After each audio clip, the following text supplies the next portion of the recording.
Good morning. I'm Nick Ferrari and welcome to the SHUday Show. And I'm Meg Harkins. Our top stories today cover a range of major stories that are headlining throughout campus. Students at Sacred Heart have created a mural to honor the work of Gloria Naylor, who wrote novels such as Mama Day and Linden Hills. Naylor originally donated her archives to SHU back in 2009, and her exhibit will run through December 1st in the Art and Design Gallery in the Edgerton Center for the Performing Arts.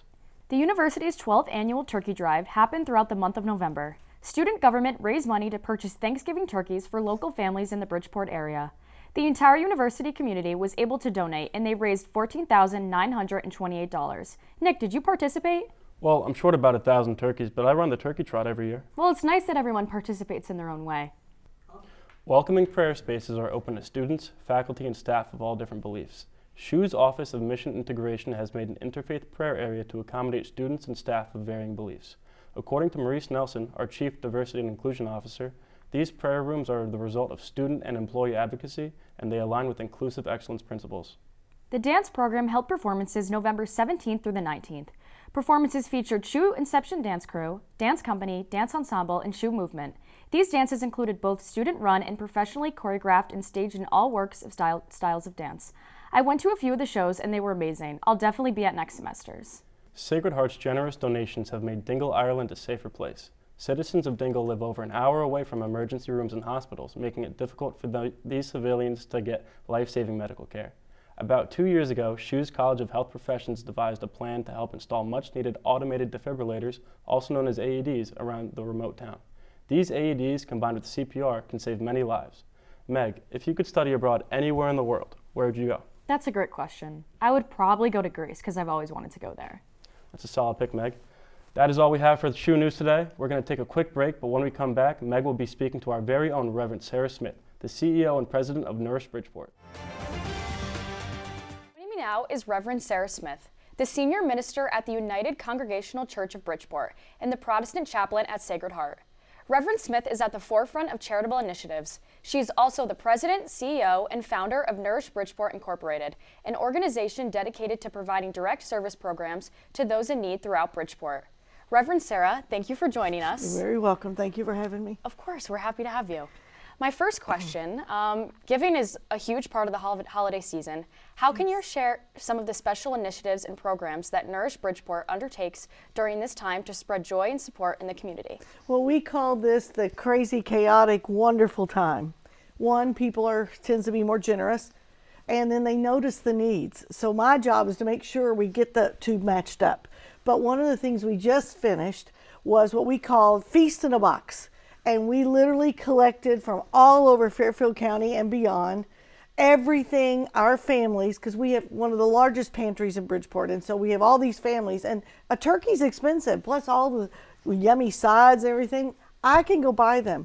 My neighbors cannot. So we did everything in a box that you need to cook a dinner at your own home, which then gives them several other meals. So we gave all of that in a drive-through: turkey, fresh produce, even a tin-foil pan and a pie.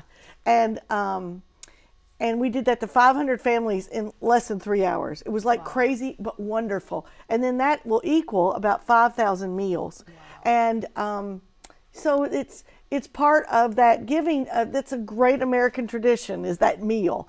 Well, now all of our neighbors and our immigrants and our refugees that we teach English to, they enjoy it, and they learn tradition. And so that's just one example. But right now we're also gearing up for a huge Christmas, a huge coat drive.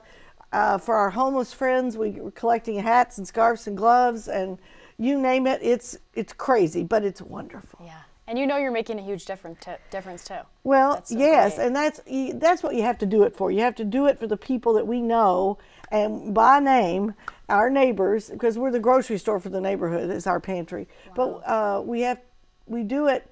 Now, studies will tell you that you get a big endorphin rush when you give, when you volunteer, when you put yourself out there.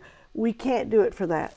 Mm-hmm. We have to do it because we are called to take care of our neighbors, and that's what we do. Yeah, that's so great. Thank you.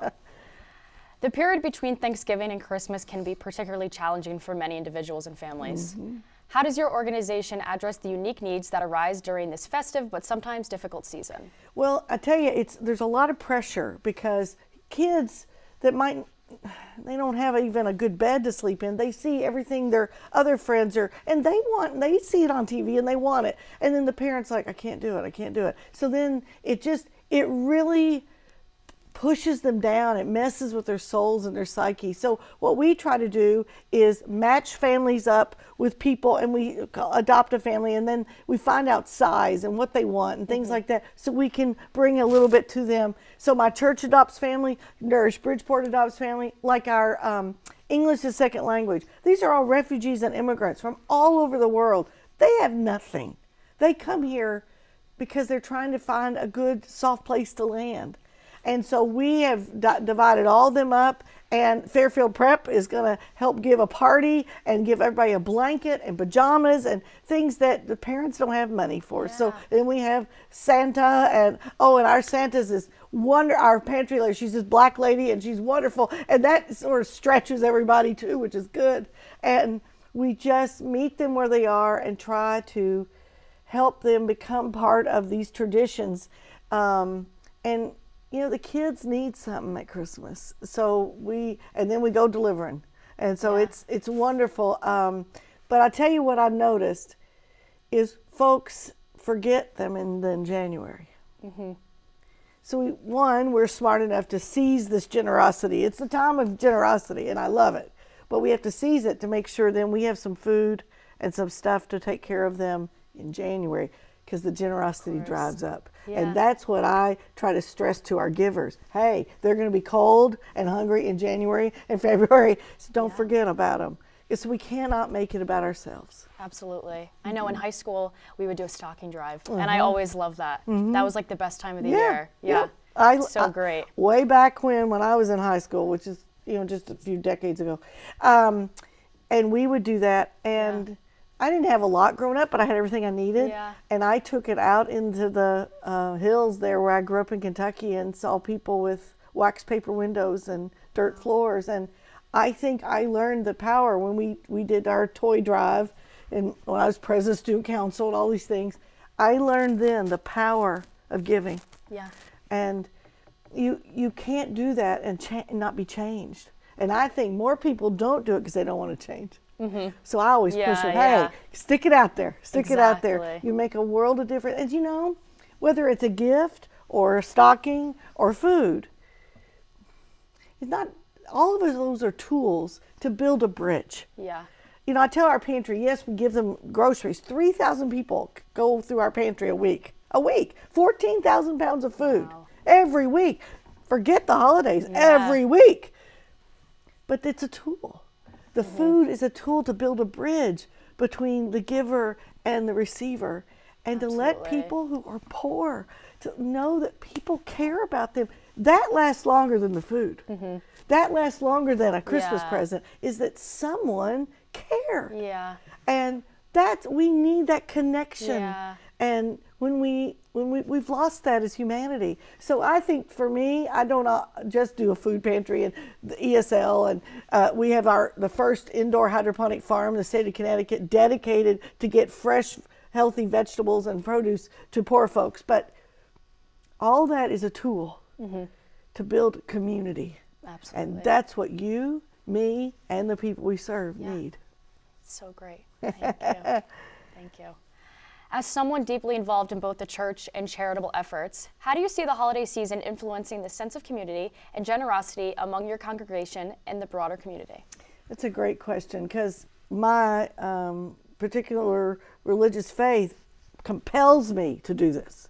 There's a story in the good book, and the disciples brought these hungry people to Jesus, and they said, the disciples never knew what to do. And they were like, help, Jesus, we can't do it. What do we do? And he says, you feed them.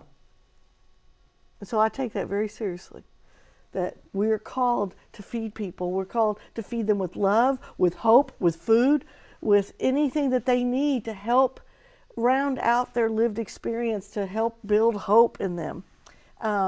So I push my church. Of course, Nourish Bridgeport is our church's mission. We founded it to do good in the world. It's interfaith. They're two separate organizations, but United Congregational Church, we're the oldest thing in Bridgeport. We're 328 years old. We are the pilgrims, but we don't think like it. And so we decided we need to really amp up what we're doing. And to do that, we formed a not-for-profit called Nourish Bridgeport, and it's separate, and yet I'm head of both, and they work together. So I'm always pushing my congregation, hey, don't forget, Nourish does not take the place of what you do. So we adopt families, we do this, all this, but I also push them, don't forget to care in January and March and May, and in summer generosity dries up because we got vacations and we got this, and we should do that. There's nothing wrong with that. Being privileged is not the problem. It's what you do with your privilege. I'm privileged. I had education. I got more degrees than I could cover that wall, and I'm grateful for that. And I earned them, and I'm still paying for my law school degree. But with privilege comes responsibility. What do we do with the things we are blessed with to make the world a better place? Exactly. And that's what we're doing. And so I constantly push my congregation to look up and look out. And how can they, in every little and big way, make a difference? Because, we don't have to be savior of the world. We have one.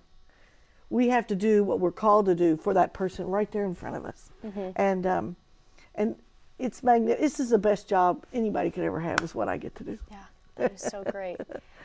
So if someone is interested in getting involved, how can they do that? Oh, that's easy. You just call me. You can put it on the screen.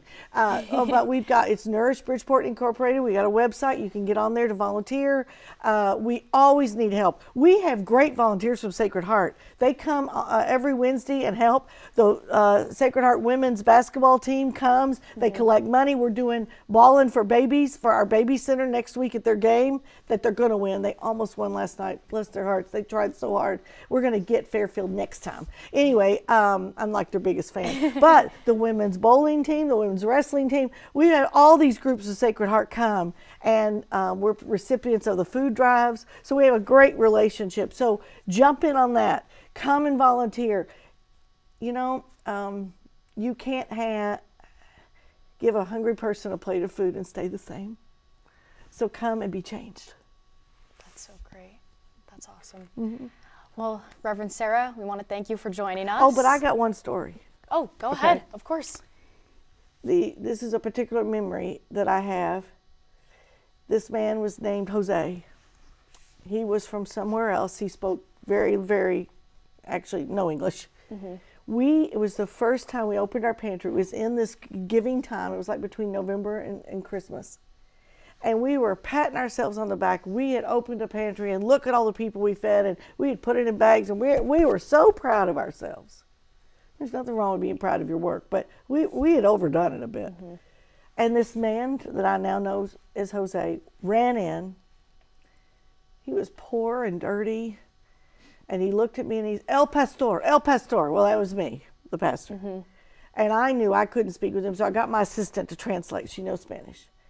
And he said, I harvest onions in Connecticut. I'm a migrant worker, and I haven't had work in a week, and I haven't had food in 3 days. And this morning, I laid on my bed and asked God, please bring me something to eat.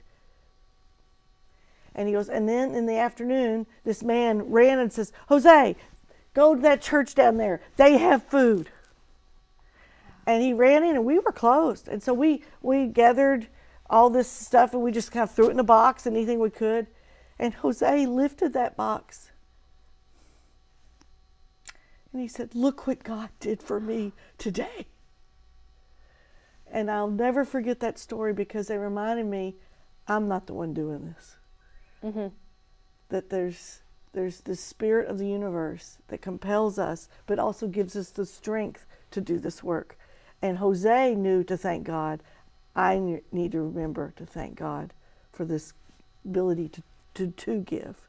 So I would just invite everyone, do something to make the world a better place. If your faith means anything, you're supposed to do something.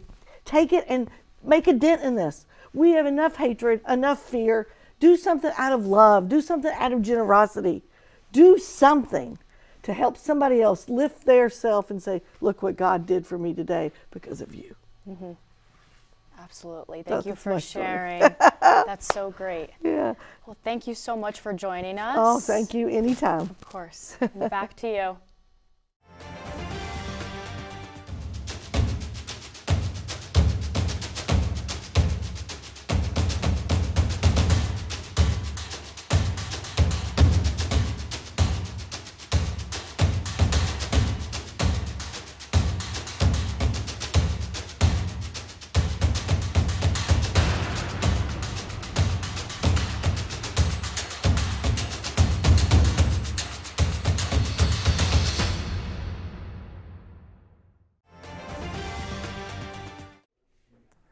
Thanks, Meg, and thank you again, Reverend Sarah. That was very inspiring. Now, welcome to our Hoops Highlights. Today, we're going to get a preview of this year's Christmas Day games. The Bucks come into this game currently at 12-5, led by the tandem of Damian Lillard and Giannis Antetokounmpo, and they're heading to New York, but instead of going to Rockefeller Center, they'll be going to Madison Square Garden to face Jalen Brunson and the 9-7 New York Knicks. I will say the Bucks have the edge and will likely come out victorious.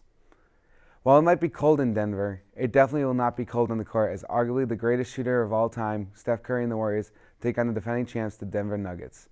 And the Nuggets are back to where they left off, sitting at 12-6. Denver does have the edge to keep the Warriors searching for answers. Now this is a rivalry that everyone's been looking for, and the game of the day. The 13-4 Jason Tatum-led Celtics head to Southern California for a nice warm game against the 10-8 Los Angeles Lakers, led by LeBron James. The Celtics have been the league's best team this year, their star-studded roster, and will beat the former King of the East, LeBron James, and the Lakers. The Sixers have been surprisingly competitive after losing their star guard James Harden to the Clippers, and they're heading down to Miami to take on the Heat. This is probably the most even matchup of them all. I'm going to say if you're betting this game, take the Heat. The Luka-led Mavs head to Phoenix to take on the Big Three, which consists of Bradley Beal, Devin Booker, and Kevin Durant. This game should be a fun one. The Suns, with the more stars, will not come out victorious as the Mavs will win this one. All right, I know I'm looking forward to these games, and I hope you are too. We're going to take a quick break, but when we get back, we'll hand it over to Anna and Ellie with a 5-minute craft that will take the holiday decorating easier than ever. Welcome back, everyone, and welcome to Craft Corner. My name is Ellie. And my name is Anna. Today, we will be making a fun 5-minute holiday-themed craft that is inexpensive and super easy to make. That's right. Today, we will be making paper plate Christmas wreaths. They are super cute. All you will need is a paper plate, 2 different colors of green paper, red and white paper, a glue stick, string, and a pair of scissors. The first thing you're going to do is cut your green papers in half across the center part. The next thing you're going to do is cut each of those halves into strips about 1 inch wide. Do this for both colors of green paper. The next step is going to be cutting a center in the paper plate. Start by folding the paper plate in half so that you can create a starting cut. Then, put your scissors in the initial cut and start cutting out a circle. You want to leave about 3 to 4 inches around the rim of the paper plate so that your strips of paper can wrap around the edges. From there, you're going to take your green strips and wrap them around the paper plate, alternating the different green colors as you go around. As you do this, you want to put glue on the ends and pinch the 2 ends together. You can also cut out little triangles at the end of the strips to give the wreath a different shape. Once you have put your green paper strips around the entire paper plate, you can start by making your decorations for your wreath. I want mine to have a big red bow, so I'm going to use my red paper and cut out a bow. But you can decorate it however you like. You can also do something more like Ellie's and use the red and white paper to make pieces like dots and other shapes to decorate the wreath. The last step you're going to want to do is tie a piece of string around the top so you're able to hang your wreath. And there you have it, a cute and easy wreath that you can hang in your home for the holidays. We hope you enjoyed making this craft with us. Now let's head over to Elena with your pop culture updates. Thanks, Ellie, and welcome to today's Pop Culture Tea Time, where we will be diving into all the latest celebrity tea. Now let's get into it because this segment is going to be a hot mess. Speaking of hot messes, TikTok influencer Alex Earle just launched her very own podcast titled Hot Mess under famous podcaster Alex Cooper's newest podcast network, Unwell. Earle has been giving us all the tea about her love life with Miami Dolphins running back Braxton Berrios, along with behind-the-scenes footage and stories of her college experience and influencer lifestyle. In her first episode, titled Just Friends, she claimed there was nothing going on between the two of them, but recently, Earle came out saying things have gotten more serious between her and the Miami football star since the episode came out, and her and Berrios are now dating. I don't know, you guys, this really does sound like a hot mess to me. Speaking of blonde girls dating football players, Taylor Swift and Travis Kelce, as we all know it, went public in September when Taylor attended his game at Arrowhead Stadium. Since then, Taylor has attended many more of his games sitting next to his own mother. Seems like things are heating up if you ask me. Moving on to something more other than blondes with football stars, let's keep up with the Kardashians. Kourtney Kardashian and Travis Barker reportedly welcomed home their baby son. Congratulations to them. After months of struggling getting pregnant, as we've seen on the Kardashians' Hulu show, they finally made it happen and now have a baby son together. I don't know about you guys, but I can't wait to see what they name their baby boy. To end off this segment on a poppin' note, the official Billboard rank of top pop songs of all time is officially released with the iconic Whitney Houston single I Wanna Dance With Somebody as number 1. Following Whitney Houston is Dancing Queen by ABBA and My Girl by The Temptations as number 2 and 3. Don't worry, you guys, the Backstreet Boys' I Want It That Way and Kelly Clarkson's Since You've Been Gone made the top 5 as well. For the rest of the list, visit billboard.com. Well, guys, I'm afraid that's all we have time for today. Thank you for tuning in for the latest celebrity tea. Now let's head to Steven with our crew's Ugly Sweater Contest.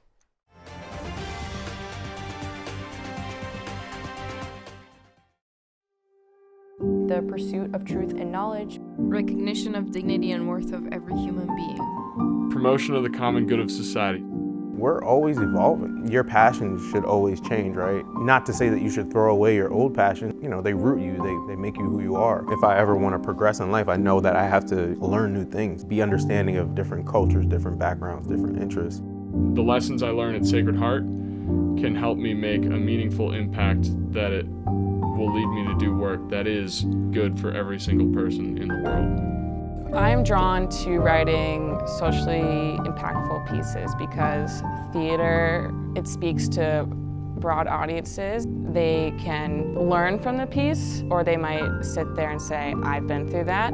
Even if it's just one person, I feel like then it was a successful piece. you are not only going to learn from other students, but you're going to learn about yourself. I was always asking why, and I saw that with molecular and cellular biology, you go to the smallest detail of that why. In my future path, I hope to answer more of those whys.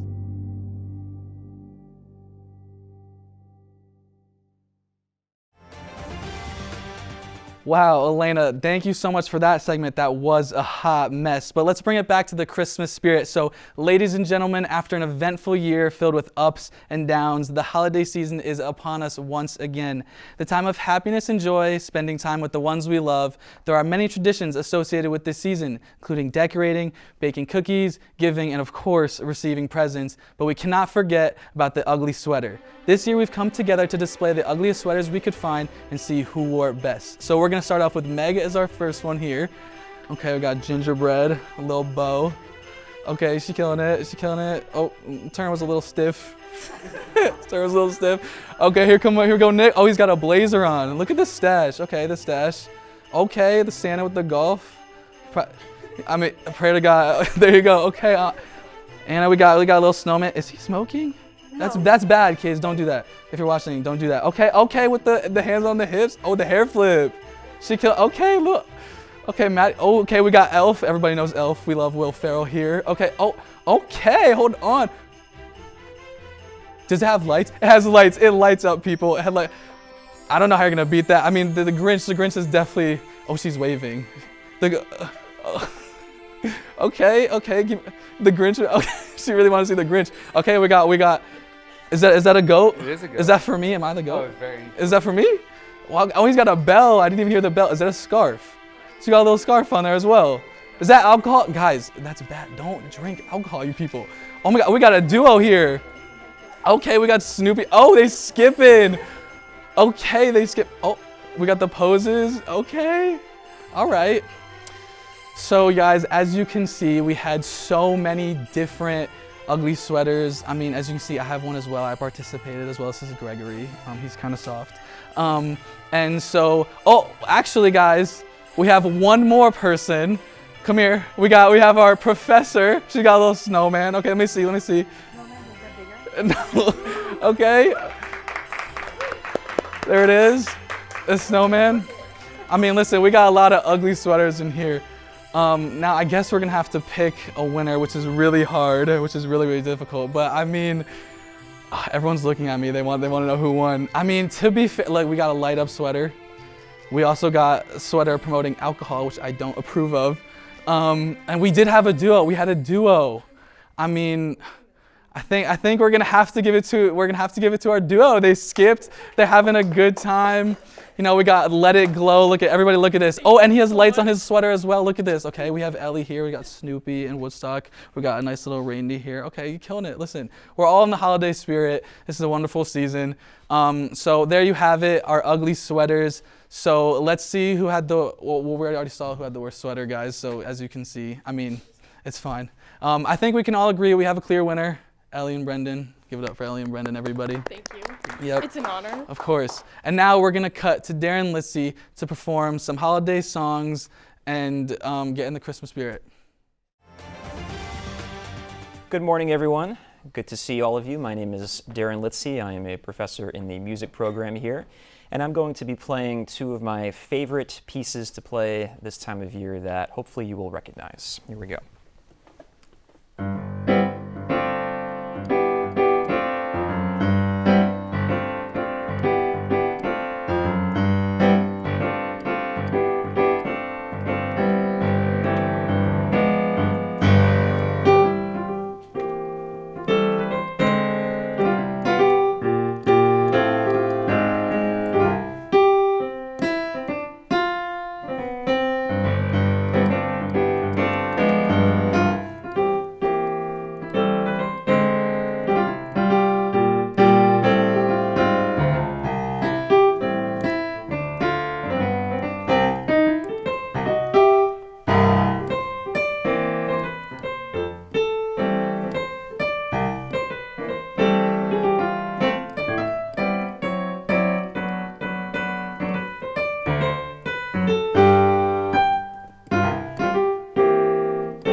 Well, thank you very much for having me on today. It was a pleasure playing for you, and I want to wish everyone a very Merry Christmas and Happy Holidays. Very special thanks to Darren for his performance today. It was incredible. Absolutely. The SHUday Show cast and crew would like to send everyone our best wishes for the holiday season in the new year. We'll see you guys next year. Happy holidays.